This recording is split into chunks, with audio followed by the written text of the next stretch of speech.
Olá a todos, meu nome é Paulo Henrique, sou nutricionista e este é o canal Conexão Nutricionistas. O intuito do canal é conectar os nutricionistas das mais diferentes áreas de atuação em nutrição através de entrevistas com os mais renomados nutricionistas da área. E desde já eu convido a todos a se inscreverem no canal Conexão Nutricionistas nas redes sociais, a fim de receber as notificações das próximas entrevistas, além de poder maratonar as maravilhosas entrevistas já existentes no canal. Atualmente, o canal tem quase 70 entrevistas, todas direcionadas para a nutrição. E o intuito é esse, né? Sempre compartilhar, divulgar. E na entrevista de hoje, vamos estar falando sobre um tema que já foi abordado aqui num outro ponto de vista. Agora a gente vai falar sobre atualizações em fitoterapia. E para isso, convidamos alguém que entende muito, muito engajada na área, a doutora Sula de Camargo, que muito gentilmente aceitou o nosso convite. Olá, doutora Sula de Camargo, tudo bem? Olá, doutor Paulo, tudo jóia? Obrigada pelo convite, muito feliz de participar dessa história, de poder contribuir um pouquinho, né, junto com outros colegas. Obrigada e parabéns pela iniciativa. Eu que fico bastante feliz pelo aceite. Vamos falar um pouquinho sobre a doutora Sula de Camargo. Ela é nutricionista, atualmente é coordenadora, né, de um curso de pós-graduação em fitoterapia clínica, né? É docente em cursos de graduação e fitoterapia também, é palestrante, é mestre em ciências pela Coordenadoria de Controle de Doenças, fez diversas pós-graduações, né, em nutrição clínica, educação e formação em saúde, MBA executivo em saúde, fitoterapia em nutrição, fitoterápicos e suplementação nutricional, foi vice-presidente, né, da APFIT, Associação Paulista de Fitoterapia, atuou, né, em 3 GTs maravilhosos. Para quem não sabe, GT é um grupo de trabalho, né, que o Conselho Federal de Nutrição reúne nutricionistas gabaritados a fim de lapidar futuras ações que o CFN vai estar fazendo nível Brasil. Ela atuou no GT das PICs, né, que é as práticas integrativas, no GT de suplementos alimentares e, óbvio, no GT de fitoterapia. E uma grande amante e conhecedora da nutrição. Bastante carga, bastante conhecimento. Parabéns, doutora Sula. Obrigada, obrigada. Pegando esse gancho, como surgiu o seu interesse em estudar, em se aprimorar em fitoterapia? Poxa vida, faz tempo, Paulo. Há muito tempo, assim que eu me formei, eu comecei a me interessar pelos chás medicinais. Então, infusão, decocção, maceração, que a gente passa muito rapidamente pela faculdade, mas comecei a me interessar um pouquinho mais para indicações específicas para o nosso dia a dia mesmo, né? Ali, em consultório, no atendimento, em ambulatório. E com o passar do tempo, eu comecei a expandir um pouquinho esse conhecimento para outras formas de utilização da fitoterapia que não só o chás. E foi bem na época que o CFN tinha regulamentado a prática da fitoterapia pelo Nutri em 2007. Então, a partir daí, eu comecei a me aprofundar um pouquinho mais, conhecendo alguns fitoterápicos, trabalhando com alguns. E mais ou menos ali, acho que foi, não me lembro, eu sou muito ruim de datas, Paulo, mas acho que depois de uns 2 anos ali, 3 anos, eu tinha uma supervisora, eu trabalhava numa universidade, lá no consultório, né, na clínica de uma universidade, e essa minha supervisora me falou: Sula, preciso muito de um professor para dar um curso de fitoterapia, tem algumas características específicas, né, aconteceram aí algumas situações meio delicadas, eu precisava de um professor que entendesse muito, que se dedicasse muito a essa temática e conseguisse lá organizar e desempenhar ali, né, como professor nesse curso. E assim foi, era de uma outra instituição, e a partir daí eu comecei a me dedicar muito, muito aos estudos, para também conseguir fazer um bom curso para os nutricionistas. Com Era um certeza. curso, uma turma grande, já tinham passado ali por alguns momentos delicados, e eu me dediquei mesmo, entrei assim profundamente nos estudos da fitoterapia. O curso foi muito legal, tive um feedback muito bom e isso também me incentivou bastante a estudar e levar sempre, a partir também da minha prática clínica, com a minha experiência. É claro que nas aulas, você também é professora, a gente não ensina as nossas experiências, né? A gente É, ensina o que está verdade. ali fundamentado, mas sempre trocando, trazendo um pouquinho dessa vivência. Foi muito bacana, porque isso me abriu muitas portas para trabalhar na docência também, nessa área da fitoterapia, além da nutrição, que sempre foi em paralelo, elas estão integradas, nunca dissociadas, mas foi logo saindo da faculdade que eu me interessei, e depois de alguns anos, isso acabou tomando uma boa parte da minha vida, dos meus estudos, o estudo da fitoterapia. E quem sai ganhando é a nutrição, né? Porque conforme eu li o currículo da doutora Sula, bastante engajamento, atuou ativamente nisso que a fitoterapia é, né? Tanto que teve como o último Combran, que foi o de Maceió, teve tópicos, segmentos direcionados à fitoterapia, né? Tanto a crescente do tema atual, né? É, muitos profissionais têm conhecido, eu acho que isso é o mais importante, tendo contato.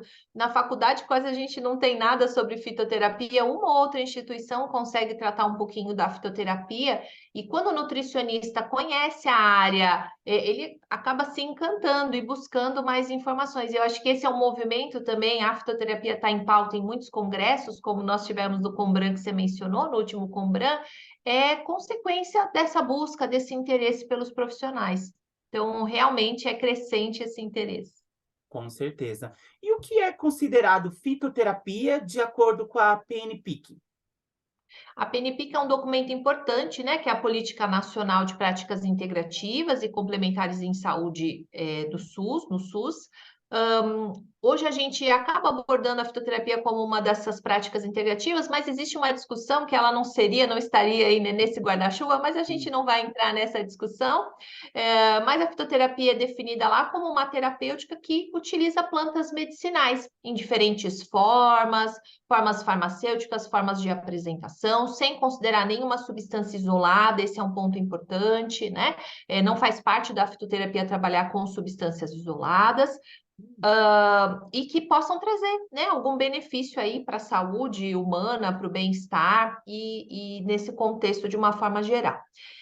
Na fitoterapia também existe uma vertente trabalhando ali redução de riscos, mas nesse conceito especificamente é uma terapêutica mesmo voltada para o tratamento de alguns sintomas, de algumas doenças.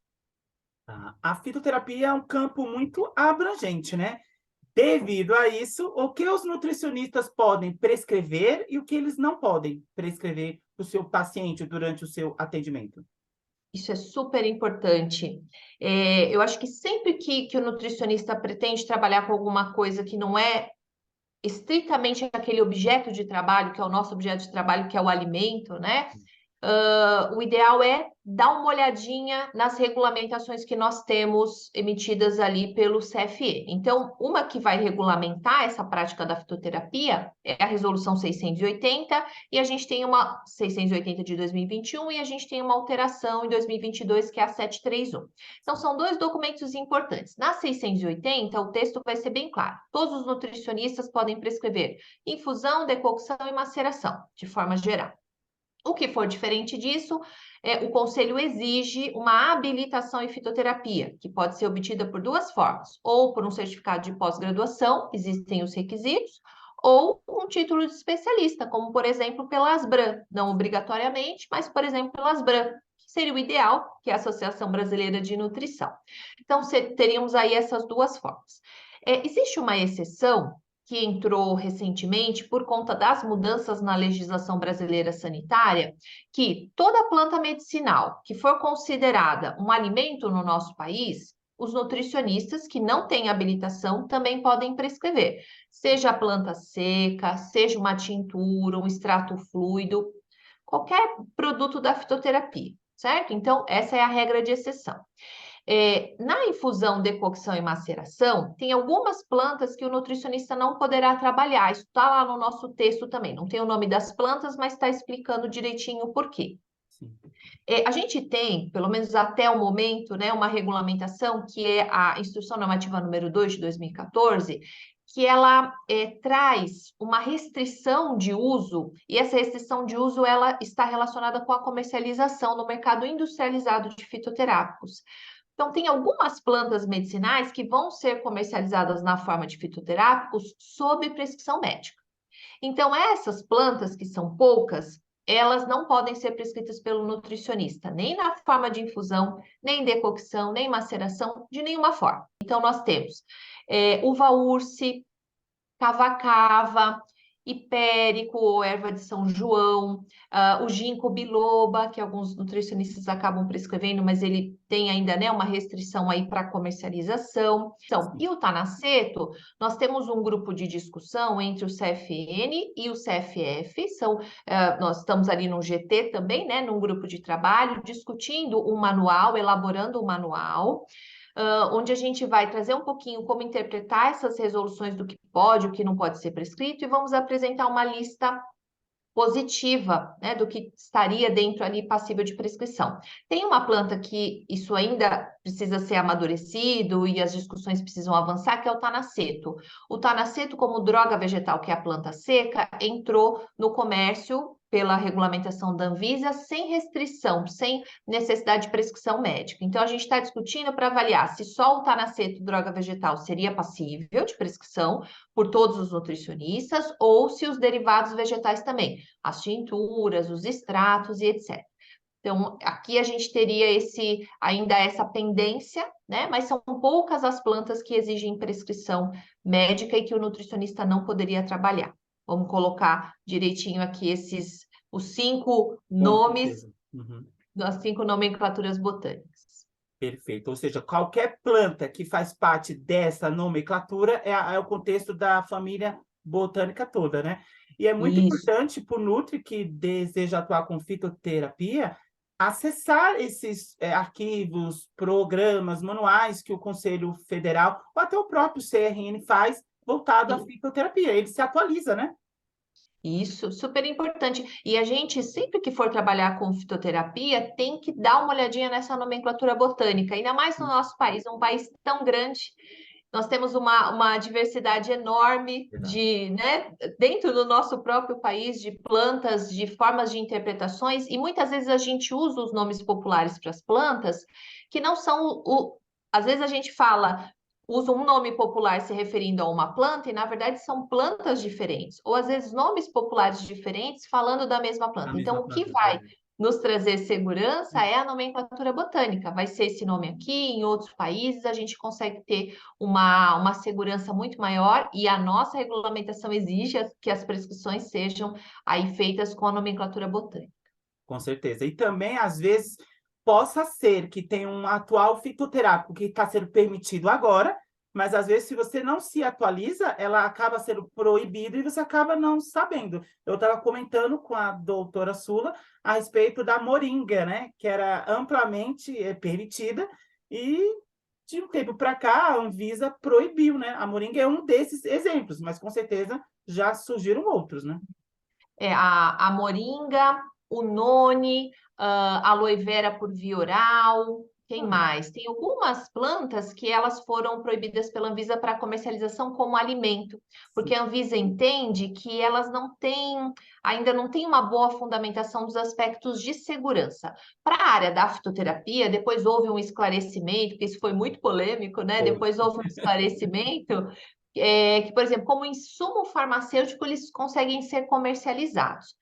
A Anvisa também liberou, por exemplo, a aloe vera mais recentemente para via oral como fitoterápico, como alimento não, mas como fitoterápico nós já temos alguns produtos que podem ser comercializados.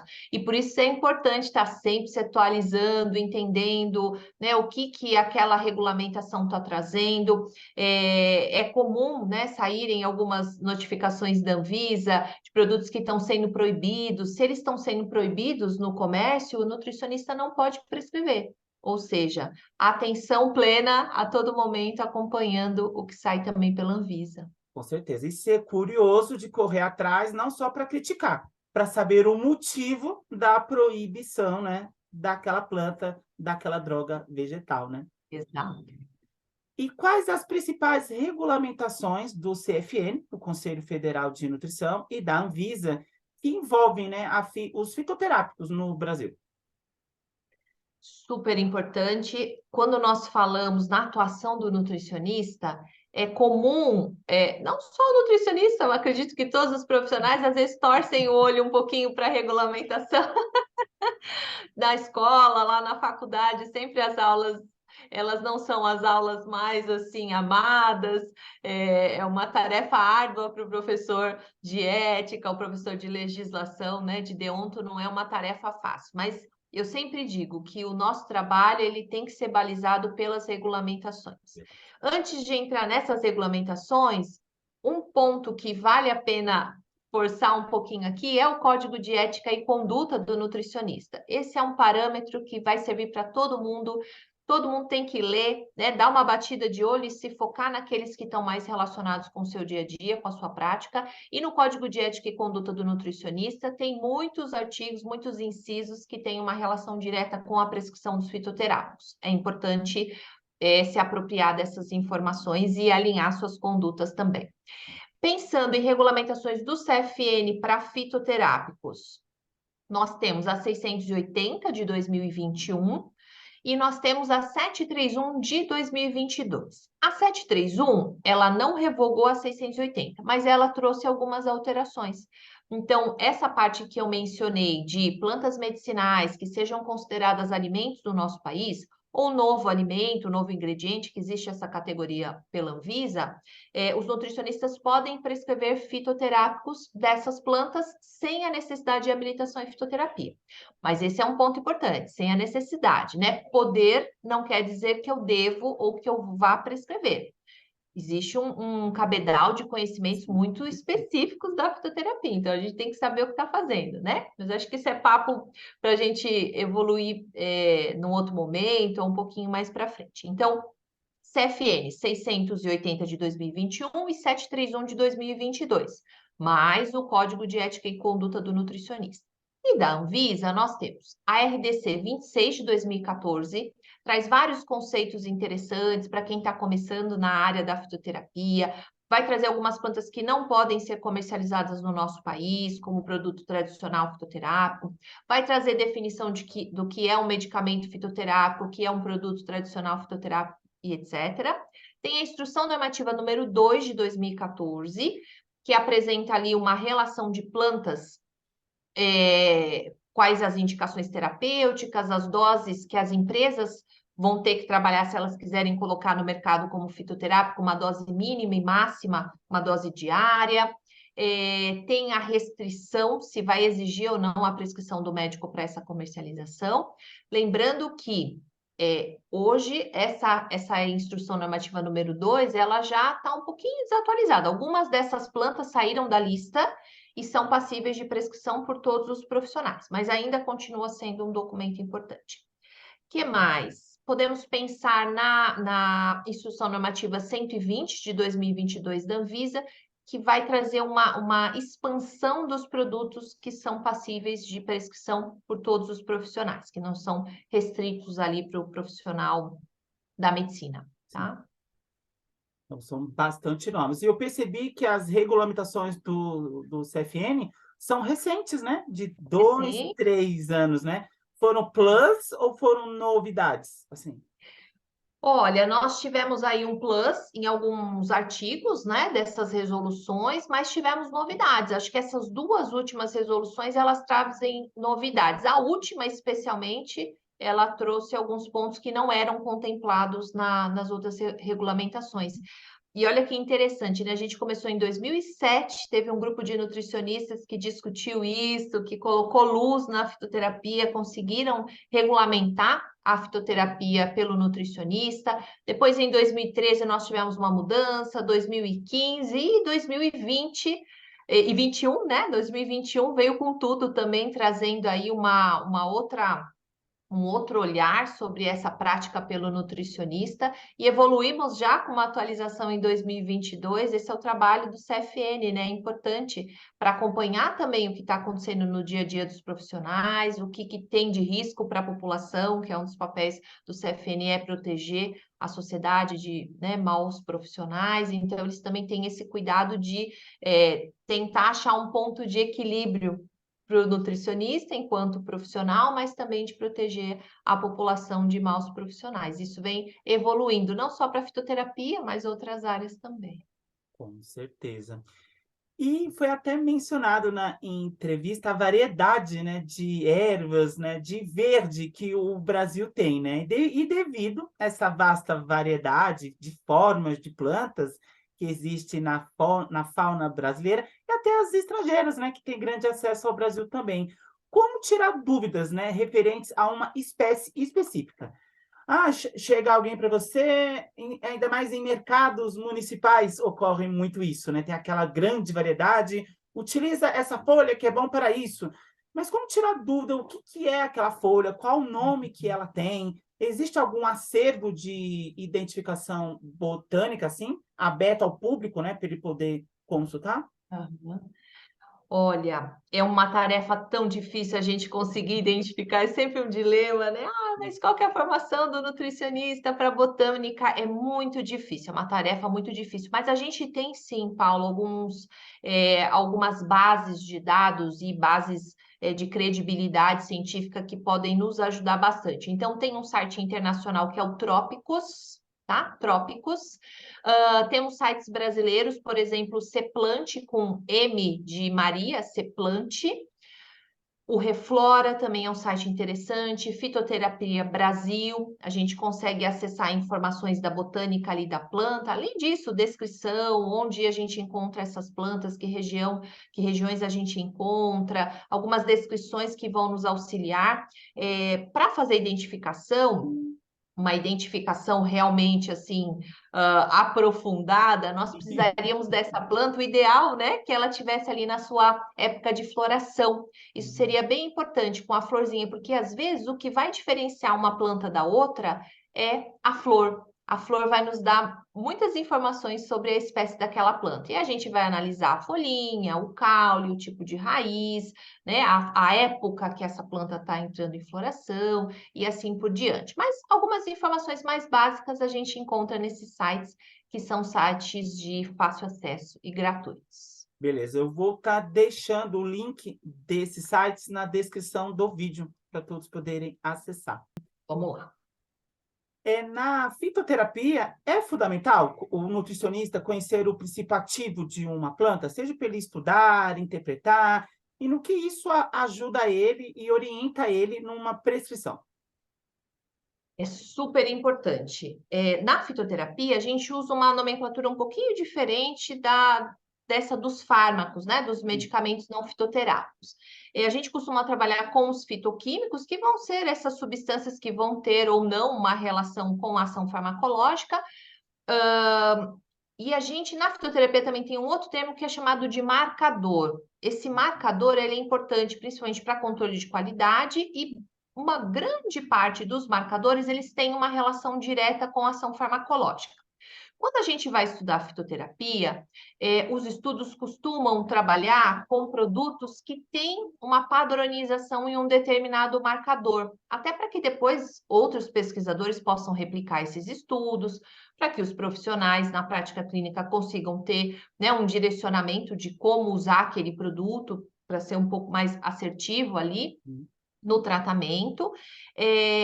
Nem sempre isso é bem definido na fitoterapia, é um estudo diferente de um medicamento que você tem uma ou duas substâncias ativas, e todo o estudo de farmacocinética, farmacodinâmica é direcionado para aqueles dois princípios, um princípio. Na fitoterapia é um complexo, a gente chama de fitocomplexo, é um conjunto de fitoquímicos que vão ter ali, vão se associar uma ação sinérgica, às vezes antagônica, mas que vão estar relacionados com a resposta final ali, com a resposta clínica. Então, é um estudo muito difícil, são muitas moléculas para se estudar. Nem sempre a gente tem a definição de quem realmente é que tem maior relação com a ação terapêutica, mas esses dados, eles nos direcionam para que tipo de produto nós podemos utilizar ali na prática clínica. Existe uma infinidade de produtos, então a gente vai ter produtos com menor concentração de um determinado fitoquímico, com maior concentração, com um nível intermediário, com uma forma diferente. Eu vou pegar um exemplo para ficar mais fácil. Vamos pensar numa planta X, eu posso ter um extrato a 50% de um marcador A daquela planta, e eu posso ter um extrato com 20% de um outro marcador B. Então, será que esse produto A é igual a esse produto B? Será que 300 miligramas desse é a mesma coisa que 300 miligramas desse? Provavelmente não. Então, a gente precisa conhecer quem são essas substâncias que estão direcionando aqueles resultados para que a gente tente replicá-los ali na prática clínica.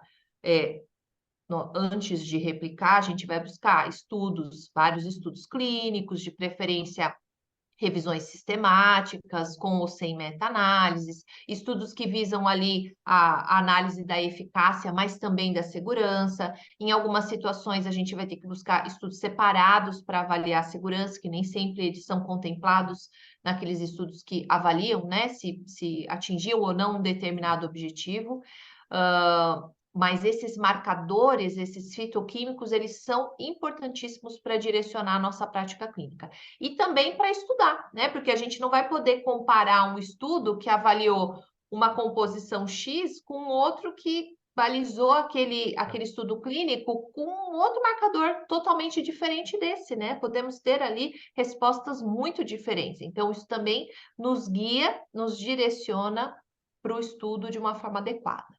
Com certeza. E ajuda até na prescrição, que você já lapida, né, de uma maneira correta, né? Exato, porque, por exemplo, vamos pegar uma planta, a gente estudou lá uma planta X que tem uma padronização em 50% de um marcador.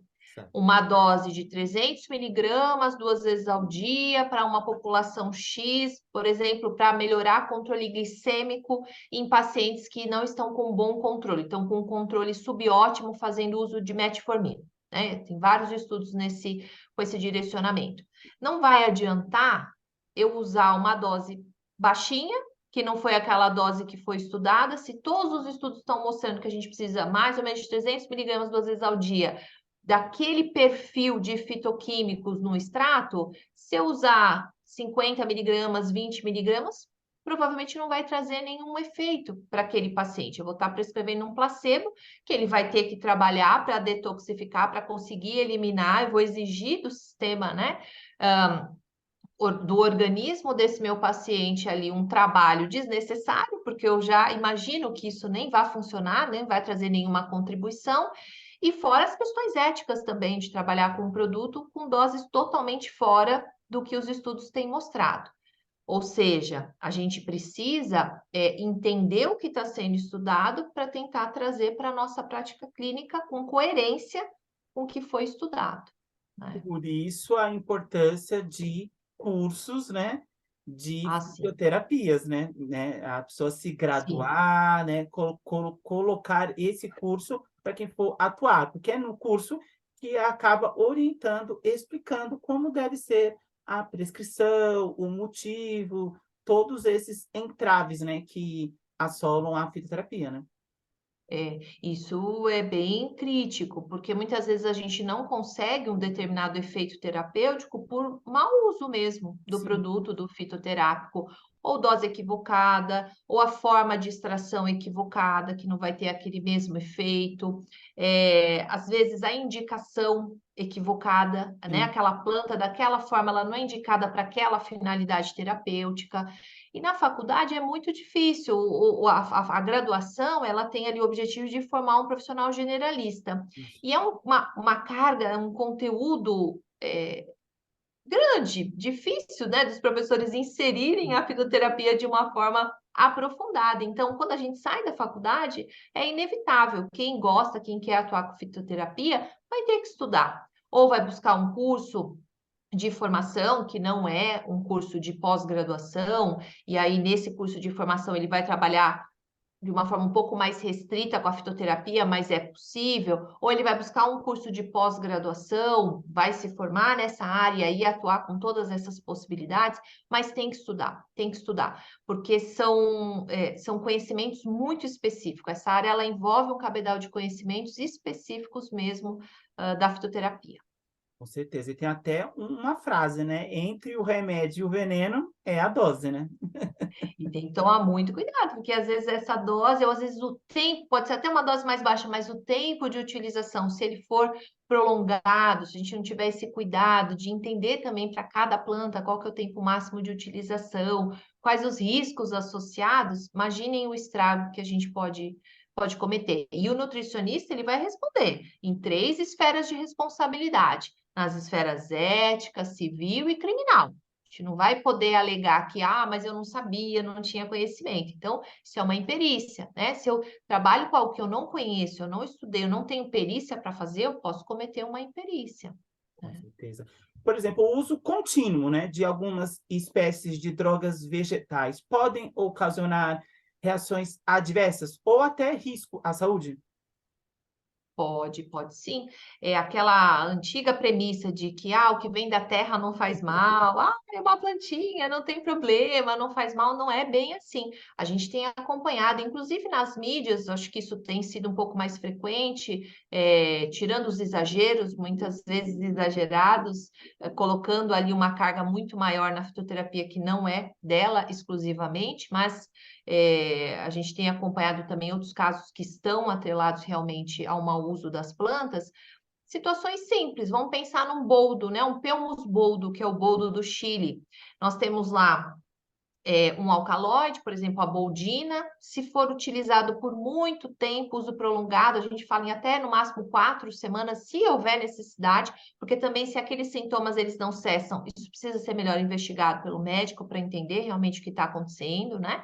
Então, a gente também precisa entender as limitações da nossa profissão e quais são os direcionamentos que precisam ser feitos. Mas, por exemplo, se ele for utilizado por muito tempo, nós podemos ter aí um risco de alguma lesão hepática, algum prejuízo hepático. Sistema renal também, o boldo tem um óleo essencial que mesmo nas infusões, a gente pode ter uma concentração um pouco maior ou um pouco menor, mas ele pode trazer um prejuízo em sistema renal, não só hepático, né? A boldina, que é um alcaloide, a nossa preocupação maior é com o fígado. Mas esse óleo essencial do boldo, ele pode trazer um risco para o sistema renal. Pacientes que já passam por alguma doença, sofrem, né, de alguma doença renal, a gente até evita justamente por conta desses riscos de toxicidade para o sistema renal. A alcaçuza, glicirrhiza glaba, que é uma planta muito utilizada para adoçar também, adoçar alimentos ou adoçar chás, é uma estratégia que o pessoal acaba utilizando. A gente tem relatos de utilização de 1 grama por dia por mais de um ano. Casos graves de miopatias proximais, casos de hipopotassemia.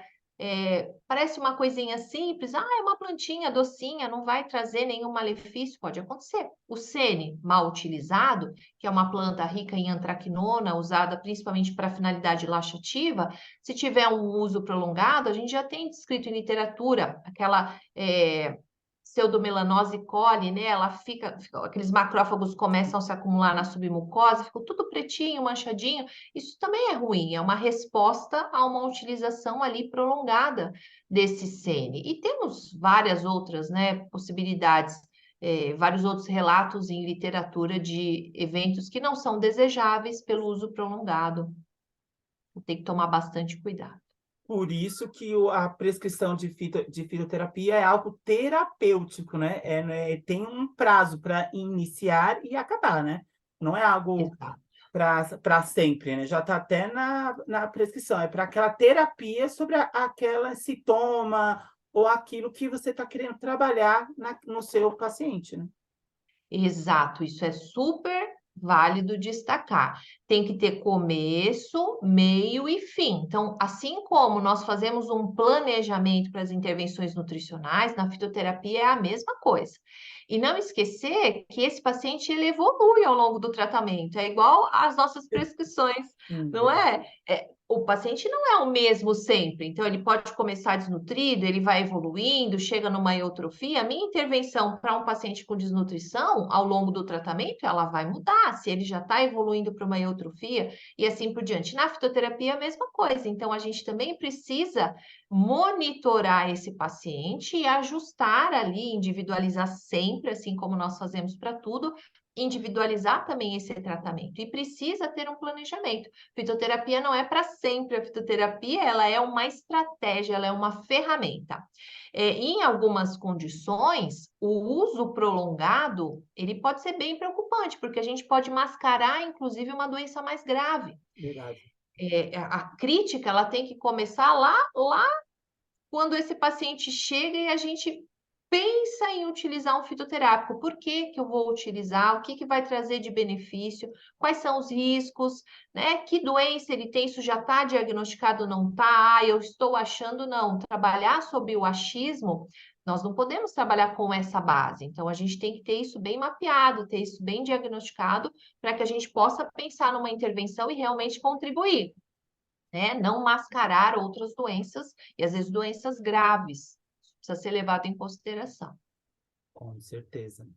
E como deve ser a abordagem do nutricionista na prescrição de um fitoterápico? Ou seja, a anamnese, as percepções, o que que ele tem que se atentar ao fazer essa prescrição?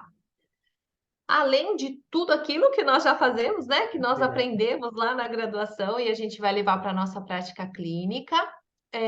Quando a gente pensar na possibilidade de utilizar a fitoterapia como uma ferramenta ali, como uma estratégia no tratamento do paciente, primeiro ponto é sempre a individualização. Então, quando a gente faz as nossas prescrições, a gente está sempre pensando nessa individualização. E pensando também na fitoterapia, a individualização é uma condição básica. Temos que sair daquelas regrinhas gerais de que tudo serve para todo mundo, não é bem assim. Então, a gente precisa conhecer, primeiro com base no que ele vai nos trazer ali, nos apresentar de demandas clínicas, e que a gente vai ponderar se vale a pena ou não entrar com a fitoterapia. Nós vamos entender se existe indicação para aquela situação. Então, que plantas que eu poderia trabalhar? Então, eu vou pensar na planta, se tem indicação ou não. Ok. O que que os estudos têm me mostrado? Qual que é a forma que eu vou utilizar? Então, eu tenho evidência clínica ou eu tenho evidência com base no uso tradicional para usar na forma de chá medicinal? Que tipo que é? Uma infusão, uma decocção, uma maceração? Qual que é a concentração desse chá medicinal? Por quanto tempo que eu vou utilizar? Né? O que os estudos têm me mostrado também de tempo para intervenção? Chá não vai ser suficiente, eu vou precisar de um produto que tenha uma estabilidade maior dos marcadores, uma biodisponibilidade melhor. Que tipo? Vai ser um extrato fluido? É um extrato seco concentrado? Ele é um extrato seco padronizado? É padronizado em que marcadora? Quantos por cento? Então, eu preciso identificar essas informações. Ok. Eu preciso avaliar riscos para esse paciente, riscos de toxicidade, quais são os possíveis eventos adversos, se existem contraindicações. Em algumas situações, a gente não vai conseguir trabalhar com aquela planta para aquele paciente. Então, existe alguma contraindicação? Às vezes, ela pode existir para um produto específico, por exemplo, um extrato C. Na forma de infusão, aquele risco já não existe. Se eu tenho isso mapeado na literatura, eu vou conseguir trabalhar com essas informações. Então, não esquecer que nós vamos ter que pensar de uma forma ampla, integrando tudo aquilo que o paciente nos apresenta. Vou ter que pensar nas possíveis interações medicamentosas, possíveis interações com os alimentos, interações com os suplementos. Tudo isso tem que ser bem mapeado e planejado.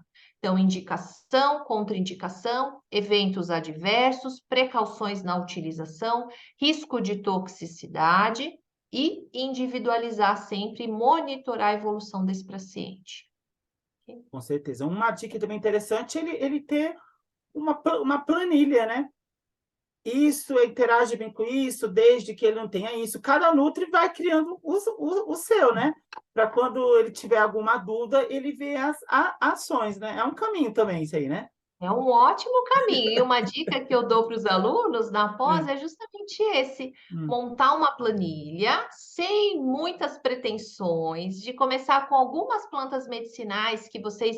A gente sempre vai ter afinidade por uma ou outra planta. verdade. Conforme a gente vai estudando, a gente vai tendo mais segurança, vai gostando, vai vendo na prática ali que costuma trazer um resultado interessante. Então, trabalhar com algumas plantas para determinadas indicações terapêuticas. Então, auxiliar no melhor controle glicêmico, auxiliar no melhor controle pressórico, etc. Então, a gente vai montando essa planilha, né, que o Paulo comentou, com todas essas informações, individualizando o máximo possível preenchendo o máximo possível com esses detalhes do dia a dia que vão nos fazer decidir ou não, né, escolher ou não aquela planta para determinado paciente. Isso ajuda muito. Depois que essas informações já estão ali muito na nossa cabeça, já vem ali facilmente na nossa cabeça, é o momento de ampliar para outras possibilidades, outras plantas que também tenham uma resposta legal, que tenham informações com base ou nas evidências clínicas, né, ou com base em uso tradicional reconhecido,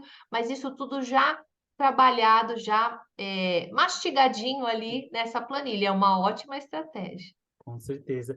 E a doutora poderia explicar um pouco o que é prescrição com base em evidência clínica e com base no uso tradicional reconhecido?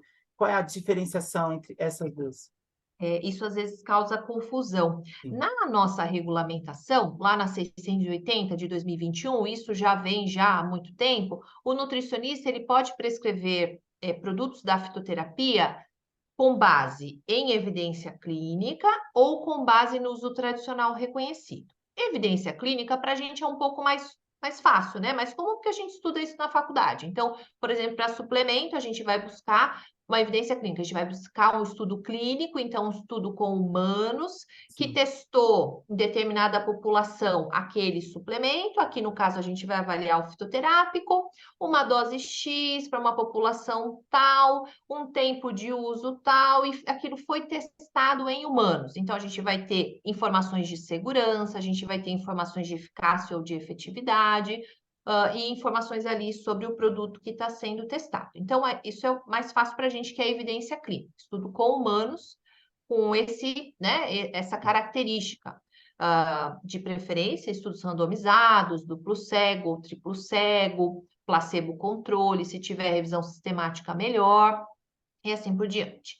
Só que a gente tem uma outra base na fitoterapia que é bem diferente disso e que a Anvisa também usa para regulamentar a comercialização de alguns fitoterápicos no mercado, que são chamados de produtos tradicionais, que é o PTF, né? Produto Tradicional Fitoterápico, PTF.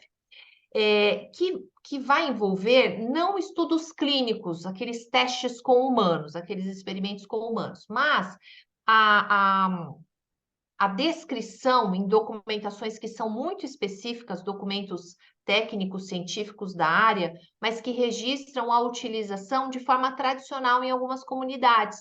E para o Brasil, existe uma relação de documentos que são aceitos para comprovação dessa tradicionalidade de uso, que está lá no anexo 3 da RDC 26 de 2014 da Anvisa. A gente vai encontrar, acho que são 60 e poucos documentos que são aceitos para comprovar esse uso tradicional. Então, o que a Anvisa vai colocar como critério, né, para avaliar essa tradicionalidade de uso? Então, se existe registro adequado de utilização de forma contínua por mais de 30 anos nessas comunidades, se não tem relatos de eventos de toxicidade, eventos adversos graves, se esses IFAVs, que são os insumos farmacêuticos ativos vegetais, não têm grupos de fitoquímicos que são perigosos para consumo humano, então isso também vai ser avaliado, é super importante. Via de administração. Então, algumas vias de administração não podem ser fitoterápicos que precisariam ser utilizados por algumas vias de administração, como oftálmicas, já não podem ser considerados ali como um produto tradicional fitoterápico, né? Ele não vai estar nessa base da tradicionalidade. Aí a gente precisaria de evidência clínica. Que mais? E esses essa prescrição com base no uso tradicional reconhecido, ela vai estar direcionada para doenças de baixa gravidade e que se autolimitam. Então, são produtos que, quando a gente compara com alguns lá da evidência clínica, eles vão ter um uso mais restrito, né, para demandas clínicas de menor complexidade. E o que o profissional precisa entender? Que o uso tradicional reconhecido, ele está mapeado, então a gente vai ter uma planta para tal finalidade específica, e o que fugir disso, nós precisamos de evidência clínica, tá? Podemos prescrever com essas duas bases? Podemos. O CFN não vai exigir, ou o CRN numa fiscalização, ele não vai exigir que você apresente ali, por exemplo, evidência clínica para aquela prescrição que você teve, né? Que você teve como conduta ali aquela prescrição. Não, se você tiver a comprovação do uso tradicional reconhecido, ok, é uma das nossas bases de prescrição. Ou evidência clínica, ou uso tradicional reconhecido. Lembrando que isso é bem restrito, esse uso tradicional reconhecido não é para tudo, são algumas plantas para algumas indicações terapêuticas. Ou seja, é muito importante, né? E isso é abordado nos cursos, né, de fitoterapia, né? Mais Sim. uma vez, a importância, né? Eu falo isso porque a doutora Sula, ela é coordenadora num curso de pós-graduação, né? E todos esses temas, essas temáticas são aprofundadas no curso, né? Sim, sim. Até para a gente usar, tem muitas ferramentas legais, Paulo. Por exemplo, o formulário fitoterápico da Farmacopeia Brasileira é um documento que vai trazer várias plantas medicinais com base na tradicionalidade de uso que podem ser prescritas pelos nutricionistas na forma de infusão, decocção, maceração. Algumas plantas que são alimentos ou novos alimentos, ingredientes no nosso país, todos os nutricionistas também conseguem prescrever. Então, na pós ou um curso de formação, a gente vai encontrar esse direcionamento de como usar, né? Quando fugir dessa tradicionalidade, o que a gente vai buscar? Onde nós vamos buscar essa informação? Isso também dá segurança para o nutricionista, num momento tão assim sensível com redes sociais, com todo mundo achando que Fake sabe de news. tudo. Fake news, tomar muito cuidado com isso, ainda mais com plantas. Nessa época da pandemia, cresceu demais o número de fake news com as plantas medicinais. Ó, isso aqui vai curar a Covid, esse aqui vai prevenir, esse Sim, sim. poxa, a gente tem que ter bastante cuidado, e um curso de pós-graduação nos dá ali uma ferramenta, né, também uma instrumentalização para analisar criticamente todas essas informações, mas nem sempre o profissional quer um curso de pós, às vezes ele quer um curso de formação para trabalhar com alguns produtos aí que podem ser trabalhados por quem não tem habilitação em fitoterapia, também é um caminho, mas a pós ela vai dar uma bagagem maior, né? Com certeza. Ainda bem que quando surgiu as práticas integrativas que o nutricionista pode atuar, faltou um pouco de interpretação para algumas partes, achando que tudo que estava ali o nutricionista poderia executar. Não, ele pode executar desde que ele tenha capacitação nas horas ainda exigidas que está em anexo no artigo, né? Muitos não se Perfeito, atentaram a isso, né? Se não me engano, perfeito. fitoterapia tem uma carga mínima, né? Tem. Na fitoterapia, a gente tem o curso de pós-graduação, que pelo MEC tem que ter pelo menos 360 horas, e dessas 360, o conselho exige 200 horas específicas em fitoterapia. Isso é super importante, porque tem curso de fitoterapia, de pós-graduação, que quando você vai olhar mesmo a carga horária de disciplinas de fitoterapia, não chegam a 40, 60. Vejam, de 360. Ah, mas como? Existe isso? Sim, porque às vezes é fisiologia, patologia, bioquímica, interpretação de exames laboratoriais, mas fitoterapia mesmo, uma carga muito pequenininha. Isso não pode acontecer. No curso de pós-graduação em fitoterapia tem que ser o contrário. A fitoterapia, né, preenche a maior parte desse currículo e as outras disciplinas elas vêm para dar um suporte para esse entendimento, mas as outras precisam estar numa carga horária menor. E é importante que você falou das outras práticas integrativas, a gente tem uma resolução do CFN, que é a 679 de 2021, que ela vai trazer essas informações que o Paulo comentou. Qual que é a carga horária? Ah, eu quero trabalhar com apiterapia. Qual que é a carga horária? Eu quero trabalhar com a fitoterapia da MTC, da medicina tradicional chinesa. qual que é a carga horária e os documentos que eu preciso apresentar, né, para solicitar habilitação lá pelo conselho.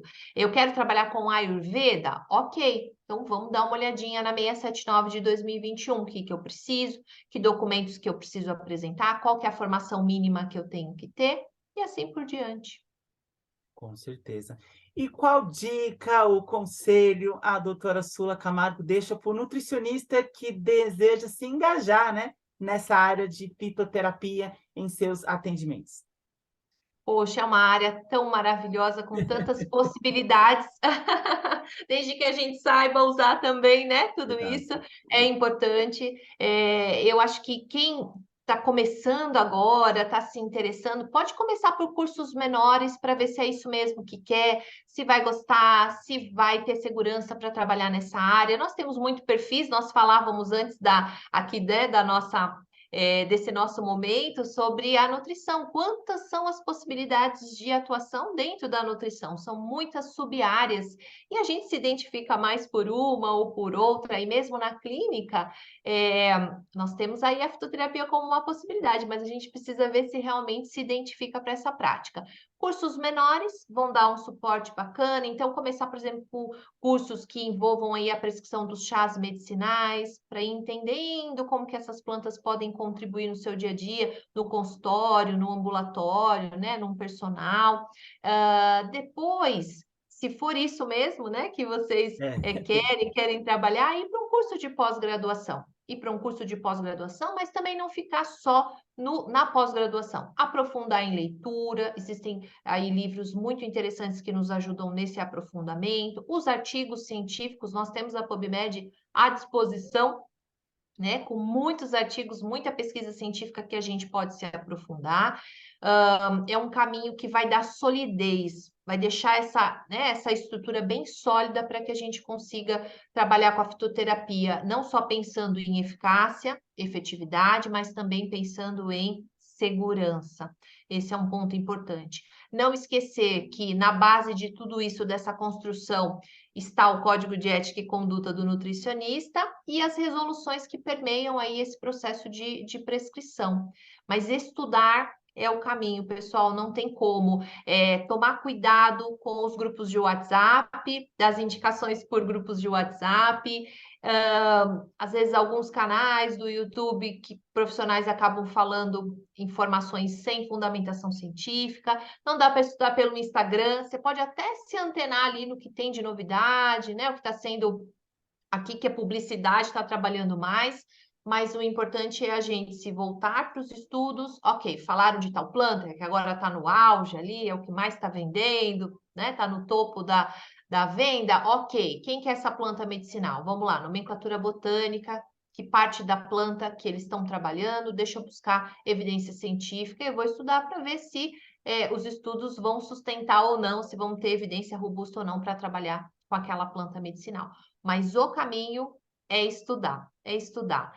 Discutir com pessoas que atuem nessa área, acho que é legal trocar figurinha, se associar a alguma instituição, alguma associação que trabalhe também aí, né, com a fitoterapia, porque isso nos estimula a aprofundar os estudos, nos estimula a trocar ideias sobre fitoterapia, conhecer um pouquinho da prática do outro, trazer para a gente o que é interessante, contribuir com a formação de outros profissionais. Essa troca, ela é muito válida, muito interessante.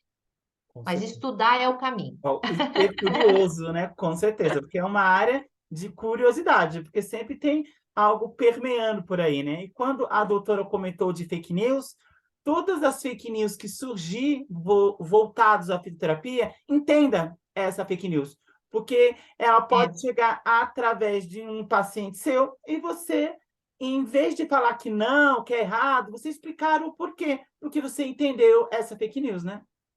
exato. E também nesse movimento de compreender essa fake news, às vezes a gente consegue perceber por que que ela foi lançada, de onde ela veio, qual que era o interesse quando lançaram essas informações. A gente tem um mercado muito forte também para os fitoterápicos, para os suplementos alimentares, um comércio, agora os óleos essenciais, então a gente tem um comércio forte por trás. Tem que tomar bastante cuidado, tem informações que são importantes, com certeza, que a gente pode usar para a nossa prática clínica, com certeza.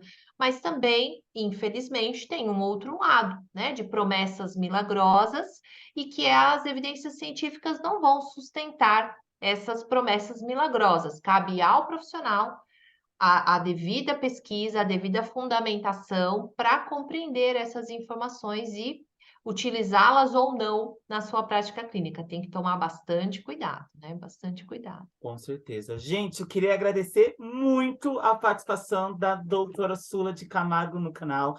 A entrevista foi maravilhosa, deu diferentes dicas, regulamentações, basicamente atualizou, né, várias coisas que o nutricionista tem que ter esse olhar para prescrever. Não é algo fácil, tem que entender de resolução, seguir CFN, ver o intuito de Anvisa, se especializar, como atualizar. Basicamente, ela deu todos os caminhos aí para o Nutri que deseja seguir essa área, viu? Gratidão por ter aceito participar do canal, viu? Estou muito feliz pela sua participação no canal. Eu que agradeço, Paulo. Obrigada pela oportunidade. Falar um pouquinho sobre a fitoterapia. Me coloco à disposição também, se surgirem dúvidas depois, ou se o Ah, pessoal quiser me localizar lá no Instagram, eu estou como @Sula de Camargo. Fiquem à vontade, né? Eu dou uma resposta, só esperar um pouquinho, né? Ter um pouquinho de paciência, que agora os dias são tão dinâmicos, às vezes eu não consigo responder na hora, mas depois eu dou um suporte, fico à disposição para que eu puder aí ajudar. Parabéns pela iniciativa, parabéns pelo canal, muito importante para os profissionais e fico à disposição para uma próxima oportunidade também. Obrigada. com certeza. Tchau.